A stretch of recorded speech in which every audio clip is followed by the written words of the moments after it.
So with all the MrBeast controversy, the most divisive part seems to be about this dude Jake and his story. You know, so I'm in this situation where my mental health is not good, my physical health is getting worse, but we're filming. Some people are like, oh my god, he was so mistreated. Others, like a couple of my friends, are like, this is a complete nothing burger. This dude is a pussyo. He could have left at any time. He won a bunch of cash. What's he crying about? I've seen this sentiment quite a bit, especially from like the commentary community on YouTube and on Twitter. Before I give my take, let me just kind of establish where I started from. A few months ago, before any of this happened, I did see this video from MrBeast, where he essentially stuck two people in a box and said, hey, if you stay there for 100 days, I'll give you a bunch of money. And while I think this was completely fine, a small thought did spark in the back of my head where I was like, this could turn weird. Because I was thinking like, he's essentially dangling a bunch of money in front of people and being like, hey, I'll give you this if you psychologically torture yourself for a bit. You forget that they literally haven't seen the sun in 10 days. Now I feel bad. Okay, listen, I don't know. I know a lot of game shows and challenges can be like this. I'm not saying it's horribly unethical or it's the worst thing in the world. It was just a little thought of like, man, we're getting into some kind of weird territory where I could imagine things going pretty wrong. If you push this button, you get $10 billion. However, I will unplug your grandmother's life support. Can't get worse than that. We took 4 guys, covered them in gasoline, and put them in the hole for 300 days.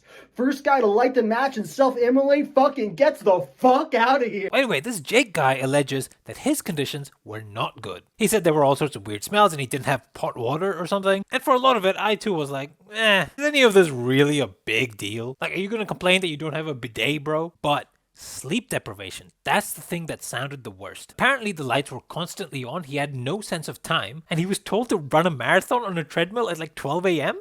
Basically, he barely slept for ages. He claims that he still has sleep issues to this day because of that. Okay, I got no access to sun, I got no access to clock, the lights are on me all the time. I wasn't sleeping, I could not sleep, and I have insomnia problems now. But they might have started there. And to this, I have a couple of friends who basically say boo-hoo or womp-womp, like, bro, who cares? I read about did you say want to a 10-year-old with Down syndrome? I mean, their argument was essentially, just leave anytime, bro. Like, what do you mean? I think the fact that this guy was an employee and had an ongoing relationship with MrBeast made this situation really bad. If he was just a random guy off the street or from his subscriber base, I do think it would be different. Because a random guy does not owe anything to MrBeast or his company. He would not have that same sense of obligation. If he didn't want to do the challenge anymore, outside of the thought of like, oh, I'm going to lose more money, he would just leave, right? If he could only last 3 days, he would take his 30 grand and bounce. But for this guy, MrBeast is his boss. He will want to please his boss in order to stay employed. He knows that if he doesn't last long, there's no video. That's a lot of money and time that has been sunk. Inevitably, you think, oh, this will hurt my standing in the company. Apparently, this dude's like a wannabe stand-up comedian or entertainer as well, so it would hurt possibly like his future prospects. So there's a lot riding on this challenge than just that cash prize for this guy. That kind of pressure would lead a person to maybe push beyond limits that they really shouldn't be pushing. In fact, maybe that's why they didn't pick a random person, because they're more likely to bail early, which means it's less likely they'll get a full good video out of it. But also, I just feel like placing any person in these types of conditions where it's that hard to fall asleep for that amount of time, I don't think it's a good thing. I think once like the producers or MrBeast himself like see that he's struggling with this, gotta offer him some kind of lifeline. Just turn the lights off, give him some sort of trade like cash for no lights, or just pull the plug and be like, yeah, this guy, we're ruining his health, we're just gonna like stop now. Like MrBeast himself, who has done this kind of thing before and wouldn't have those same pressures because he is the main guy, he did a similar challenge and he only lasted 7 days. Losing my sense of time led to other problems. No matter what I do, I literally just can't sleep. These lights are just really messing with my brain.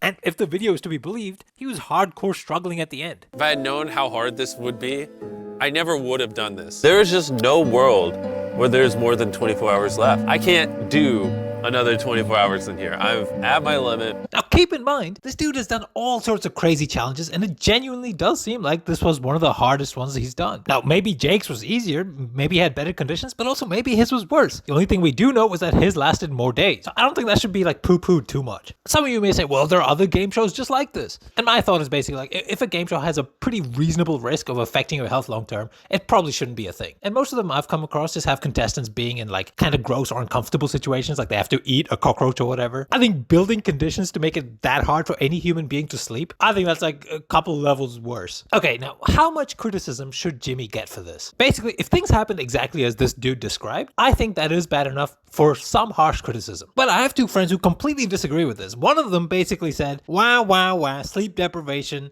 the guy's a pussy. It's not that bad. Which, I mean, fine, I guess. I think sleep deprivation is pretty bad, but whatever. The other one annoyed me so much more because he basically agreed that sleep deprivation is bad, but he was just like, yeah, this is a nothing burger. I was like, wait, why? And then he's like, nah, I can just tell it's not that bad. I genuinely felt like that Patrick meme, you know? I was like, do you agree? There are some pressures here that make it hard for him to just walk away. He's like, yeah. And you agree sleep deprivation is bad and unhealthy? Yup. So this situation was bad. Like, Mr. Beast was negligent or of someone's health. Here, this is dumb. He's like, nope, this is a nothing burger.